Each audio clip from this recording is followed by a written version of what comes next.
until 4 p.m. At 3:20 p.m., a severe thunderstorm was located 7 miles west of Petersburg, moving northeast at 40 miles per hour.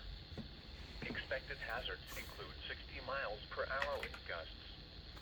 This is a radar-indicated threat. The following impacts are expected. Expect damage to roof, siding, and trees. Locations You're right on this cell right here. Repeating, a severe thunderstorm warning has been Down issued there. until 5 p.m. for the following counties: Pike, Indiana,